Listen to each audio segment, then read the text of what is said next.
Drill में 3 साल की मासूम बच्ची चेतना फंसी हुई है। सुरंग खुदाई के दौरान वहां पर जो मिट्टी एकत्रित हो रही है उसे बाहर निकाला जा रहा है। ये बड़ी अपडेट आ रही है और उस हार्ड पत्थर की चट्टान आने से इतना समय लग रहा है क्योंकि जो सुरंग खोदी जा रही है उसके अंदर जो चट्टान भरा पत्थर आया है उसे मैनुअली हटाने की कोशिश की जा रही है। एनडीआरएफ की टीम चट्टान में ड्रिल करने की लगातार कोशिश कर रही है। उसमें कई सारी परेशानियां भी आ रही हैं, लेकिन उन सारी परेशानियों को दूर करके, उन सारी परेशानियों को दरकिनार करके रेस्क्यू टीम लगातार कोशिश करे। एनडीआरएफ की टीम चट्टान में ड्रिल करने की यहां पर कोशिश कर रही है। नेचुरल हवा देने के लिए बीच बीच में जब थोड़ा वहाँ पे डस्ट उड़ता है, क्योंकि पत्थर जब तोड़ते हैं तो डस्ट काफ़ी उड़ता है, तो उसको निकालने के लिए कंप्रेसर भी हमने साथ में रखा। बीच बीच में डस्ट को बाहर निकालते हैं। तो जब ड्रिल करते हैं तो धुआं उड़ता है, साथ में दिखता भी नहीं कोई। कई बार वो धुआं उड़ के जो हमारा आई प्रोटेक्टर होता है, ग्लास होता है, उसके ऊपर जम जाता है। बार बार उसको हटाना पड़ता है। कई बार आंख बंद करके भी ड्रिल करना पड़ता है। तो छोटे छोटे पत्थर उसमें जो उछलते हैं, जो सीधे आंख में लगते हैं, कई बार हमको लगता है कि घुस तो नहीं गया। अगर थोड़ा भी मोटा आ गया तो पत्थर अगर उछल के आ गया तो आंख भी खराब हो सकती है। तो आंख में कई बार लगता है तो हमको लगता है कि लग तो नहीं गया, देखते हैं। तो चुनौतियाँ बहुत है। पत्थर पे जब हम पिन को उसको रखते हैं, पॉइंट बिट को रखते हैं, तो अगर थोड़ा भी उसमें प्रेशर कम होता है तो बिट खिसक के या उछल के दूसरी साइड चला जाता है, इसलिए जवानों को चोट लगने का भी डर रहता है उसमें।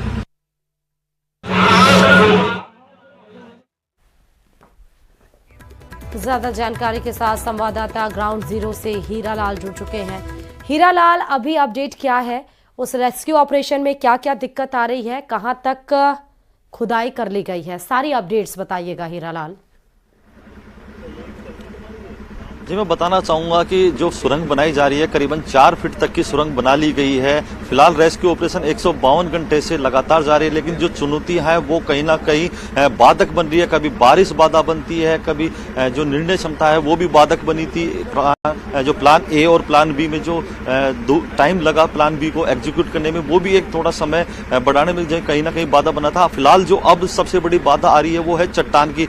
जो नीचे सुरंग में जो चट्टान आ रही है, एक पत्थर की लेयर है जो काफी हार्ड पत्थर बताया जा रहा है, जिसको तोड़ने में काफी दिक्कत का सामना करना पड़ रहा है, क्योंकि 170 फीट के नीचे गहराई में जो सुरंग बनाई जा रही है वो कहीं ना कहीं जो 2 सदस्यीय टीम नीचे उतरी है, उसमें से एक सदस्य जो है 25 किलो वजनी जो ड्रिल मशीन है उसके जरिए, क्योंकि स्पेस कम है तो ड्रिल करने में उसको काफी समस्याओं का सामना करना पड़ता है। साथ ही जब ड्रिल करने के दौरान जो पत्थर काटा जा रहा है तो पत्थर काटने के दौरान जो डस्ट उड़ती है वो उस जो जवान है, जो टीम का सदस्य है, उसकी आंखों में जाने का डर रहता है। पत्थर के टुकड़े भी उछलकर आंखों में जाने का डर रहता है। कहीं ना कहीं बहुत सारी चुनौतियां हैं जो 170 फीट की गहराई में नीचे उतरकर, क्योंकि टेम्परेचर भी हाई होता है, ऑक्सीजन लेवल भी कम होता है, तो स्वास्थ्य संबंधी कई समस्याएं भी जो चुनौतियां हैं वो उनके सामने होती है। इसके बावजूद लगातार पिछले 24 घंटे से जो ड्रिल मशीन द्वारा वो लगातार चट्टान को काटने का प्रयास किया जा रहा है। मैं दिखाना चाहूंगा कि इस प्रकार की जो चट्टान है ये उस चट्टान का पत्थर है जो नीचे उस ड्रिल के द्वारा उसको काटा जा रहा है। बताया जा रहा है कि हॉरिजॉन्टल तरीके से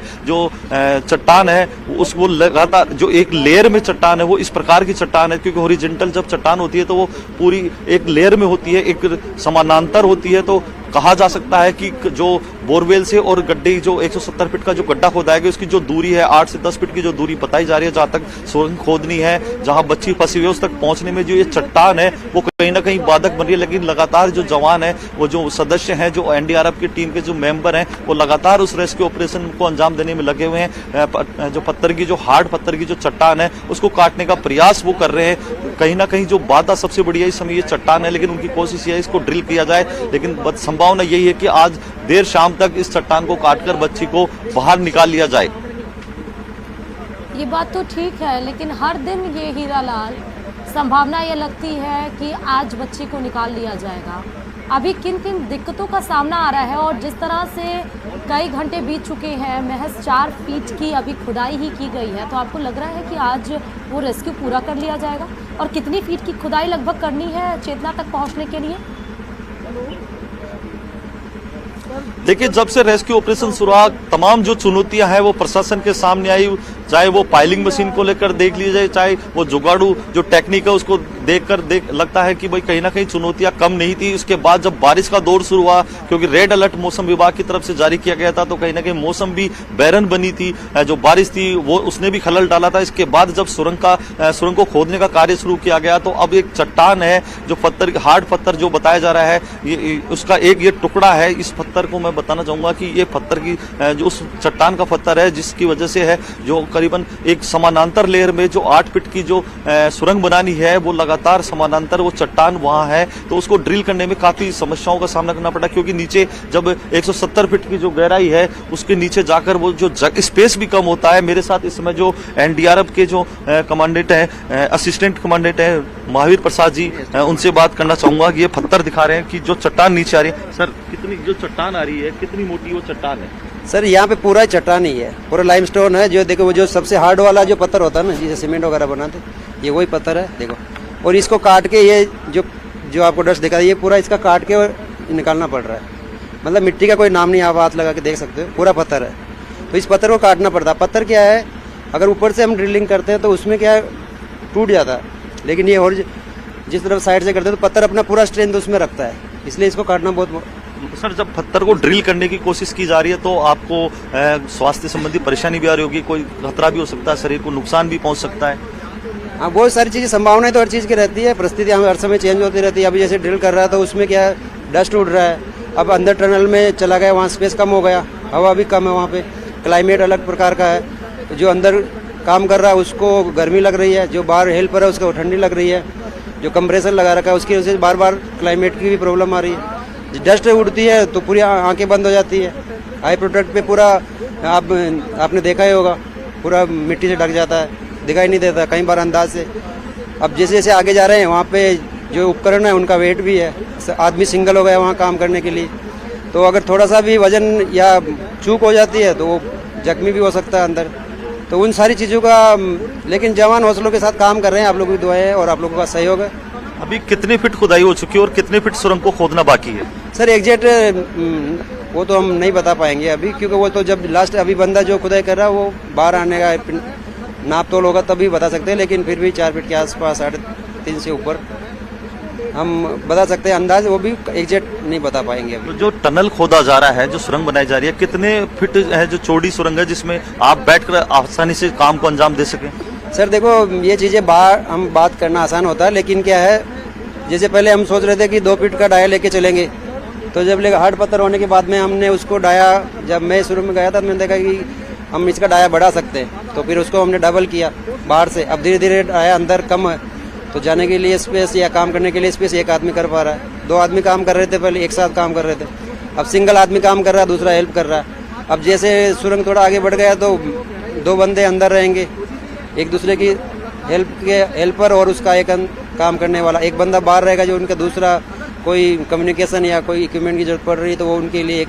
तो अभी हम लोग कोशिश कर रहे हैं 3 बंदे काम करें। हमारी जो राजस्थान प्रभारी श्री मीणा सर है वो लगातार मॉनिटरिंग कर रहे हैं, हमारे को दिशा निर्देश दे रहे हैं, जो चीज़ें जरूरत पड़ रही है हम लोग डिमांड करते हैं तो यहाँ के प्रशासन, कलेक्टर और SDM, तहसीलदार, सारे लोगों से तुरंत वो चीज़ हमको उपलब्ध करवाई जा रही है। हमारे जो सीनियर अधिकारी है, हमारे DG सर और कमांडेंट सर लाइव हमारे मीणा सर के साथ में संपर्क में, और वहाँ से भी हमारे को डायरेक्शन मिल रहा है। तो ऐसी कोई प्रॉब्लम नहीं है कि हमारे पास साधन नहीं है, ये नहीं वो नहीं, वो कोई दिक्कत नहीं है। लेकिन क्या है, हालात और परिस्थिति के अनुसार हम कोई ज़्यादा बड़े इक्विपमेंट वहाँ काम नहीं कर सकते, क्योंकि अगर हमको सिर्फ छेद ही करना होता तो हम एक माइन लगाते तुरंत छेद हो जाता, वो चीज़ें नहीं। तो वो परिस्थिति के अनुसार ये एक समय के उसके हिसाब से वो टाइम लग रहा है। सर, पिछले 152 घंटे से आप लगातार रेस्क्यू कर रहे हैं, ऑपरेशन को सफल करने की कोशिश कर रहे हैं, चुनौतियां भी कई आई, किस प्रकार की चुनौतियां आई, कैसे आपने उनका सामना किया? चुनौतियां तो जो मैंने आपको बताई है, शुरू से लेकर लास्ट तक। बीच में बारिश भी पूरा हमारा एक दिन खराब कर दिया, बारिश ने बिल्डिंग करते समय। फिर ऊपर मिट्टी था, नीचे एक पत्थर आ गया, जो जमीन का जो टाइप ऑफ सोइल है वो चेंज हो गया, तो जो केसिंग थी करते करते हल्का सा उसमें बेंड आ गया, तो केसिंग प्रॉपर नीचे तक केसिंग नहीं हो पाई। ये तो जवानों का हौसला है कि उनके सर पे इतना बड़ा केसिंग लटका हुआ और फिर भी वो नीचे काम कर रहा है, टनू लोहा उनके सर पे लटका हुआ। लेकिन उनके जज्बे को भी मानना पड़ेगा कि फिर भी लोग अपने जवान हैं जो लगातार काम कर रहे हैं। बीच में पत्थर की दिक्कत आ गई, वहाँ की जगह की प्रॉब्लम है, अंदर ऑक्सीजन लेवल है, कहीं गैसे भी हो सकता है, यहाँ से माइनिंग एरिया है वो भी रिसाव हो सकता है बीच में भी, ठीक है। तो ऐसी कई चीज़ें हैं बीच में। क्लाइमेट यहाँ आप जवानों को देख रहे हो, बाहर अंदर से आ रहा है वो पूरा पसीने में भीग रहा है, वहाँ गर्मी है, काम करता तो गर्मी और बढ़ जाती है, श्वास भी फूलता काम करते समय, डस्ट उड़ती है, आंखों में गिर जाती है, नाक के द्वारा अंदर जाती है, मास्क लगाता है तो उसको सांस लेने में प्रॉब्लम होती है। तो चीज़ें कई है प्रॉब्लम में, लेकिन वो चीज़ें काम से संबंधित है, उसको हम ये नहीं बोल सकते कि ये दिक्कतें हैं या कमी है, वो चीज़ें नहीं है, लेकिन एक पार्ट ऑफ वर्क है, तो वो उसमें कोई प्रॉब्लम नहीं, वो जवान अपने हौसलों के साथ डटे। उम्मीद कर सकते हैं कि आज रेस्क्यू ऑपरेशन अंतिम चरण में है और शाम तक कंप्लीट हो जाएगा। टाइम बोर्ड हम बता नहीं सकते, क्योंकि आपको पता परिस्थितियाँ हर समय बदलती रहती है, प्लानिंग बदलती रहती है, काम बदलते रहते हैं। अभी हम और नए नए इक्विपमेंट यूज़ कर रहे हैं और ट्राई कर रहे हैं, जैसे भी जो भी संभावनाएं दिखती है वो संभावनाओं को हम यूज़ कर रहे हैं, और सारे लोग लगे हैं, सारा प्रशासन लगा हुआ, आप लोग भी हमारे साथ सहयोग कर रहे हैं, पब्लिक भी सपोर्ट में है, सारा प्रशासन सपोर्ट में है, तो हम उम्मीद करेंगे जल्दी ये खत्म करें। Thank you. तो ये महावीर प्रसाद जी थे जो रेस्क्यू ऑपरेशन को लीड कर रहे हैं, अंजाम दे रहे हैं। नीचे जाकर जो हार्ड स्टोक की जो चट्टान है उसको लगातार ड्रिल करने के प्रयास में लगे हुए हैं। अभी ये उस टीम के सदस्य थे जो कल शाम को इस 170 फीट गहरी जो गड्ढा खोदा गया उसमें जाके जो सुरंग बनाई जा रही है, जो चट्टान को काटने का जो ड्रिल के द्वारा काम किया जा रहा है, ये उस टीम के मेंबर थे। इन्होंने बाहर आके बताया कि किस प्रकार की जो चुनौतियां हैं उनके सामने आई है, किस प्रकार उन चुनौतियों के सामने कर रहे हैं। इनके हौसले को जज्बा है इनका उस बच्ची को बाहर निकालने का, उसको जरूर सलाम करना चाहिए, क्योंकि इन तमाम चुनौतियों के बाद भी ये लगातार डटे हुए हैं। उस बच्ची को बाहर निकालने का जो प्रयास है वो लगातार इनकी ओर से जारी है। ठीक है हीरालाल, बहुत शुक्रिया तमाम जानकारी देने के लिए खबर पर। खबरों में आगे बढ़ते हुए सीधे आपको दिल्ली से खबर बता रहे हैं, क्योंकि दिल्ली में एक बड़ी बैठक बीजेपी की होने वाली है। संगठन चुनाव को लेकर ये दिल्ली में बड़ी बैठक होगी और बीजेपी अध्यक्ष जेपी नड्डा की अध्यक्षता में ये बैठक फिलहाल जारी बताई जा रही, क्योंकि 10 बजे समय बताया गया था कि बैठक शुरू हो जाएगी और इस बीच बैठक शुरू भी हो गई है। जब आपको खबर बता रहे हैं, बैठक में बीजेपी राष्ट्रीय महासचिव प्रभारी मौजूद है, बीजेपी के सभी प्रभारी चुनाव अधिकारी भी मौजूद है, बीजेपी प्रदेश अध्यक्ष मदन राठौर भी बैठक में शामिल है, प्रदेश बीजेपी निर्वाचन अधिकारी नारायण पंचारिया भी और शामिल है। प्रदेश में मंडल अध्यक्ष के पैनल का काम पूरा हो चुका है। अब जिला और प्रदेश अध्यक्ष का चुनाव होगा और फरवरी के अंत तक राष्ट्रीय अध्यक्ष का चुनाव भी हो जाएगा।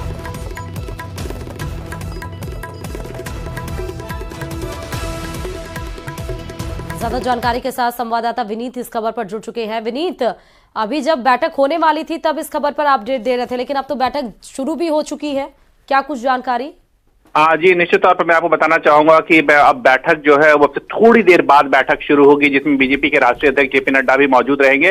साफ तौर पर यहाँ पर मैं मदन राठौर जो है वो इस बैठक में पहुंच गए हैं। साफ तौर पर संगठन पर्व को लेकर के मंथन जो है वो किया जाएगा, क्योंकि बीजेपी में लगातार यह दावा करती है कि वो दुनिया की सबसे बड़ी पार्टी है और बहुत ही लोकतांत्रिक पार्टी है, जिसमें सभी स्तरों पर चुनाव होते हैं। तो सबसे पहले बीजेपी ने सदस्यता अभियान चलाया, उसके बाद में जो है वो सक्रिय सदस्यता अभियान चलाया, जिसमें दोनों ही बार में प्रधानमंत्री नरेंद्र मोदी जो है वो पहले सदस्य बने, सक्रिय सदस्य प्रधानमंत्री नरेंद्र मोदी ही बने।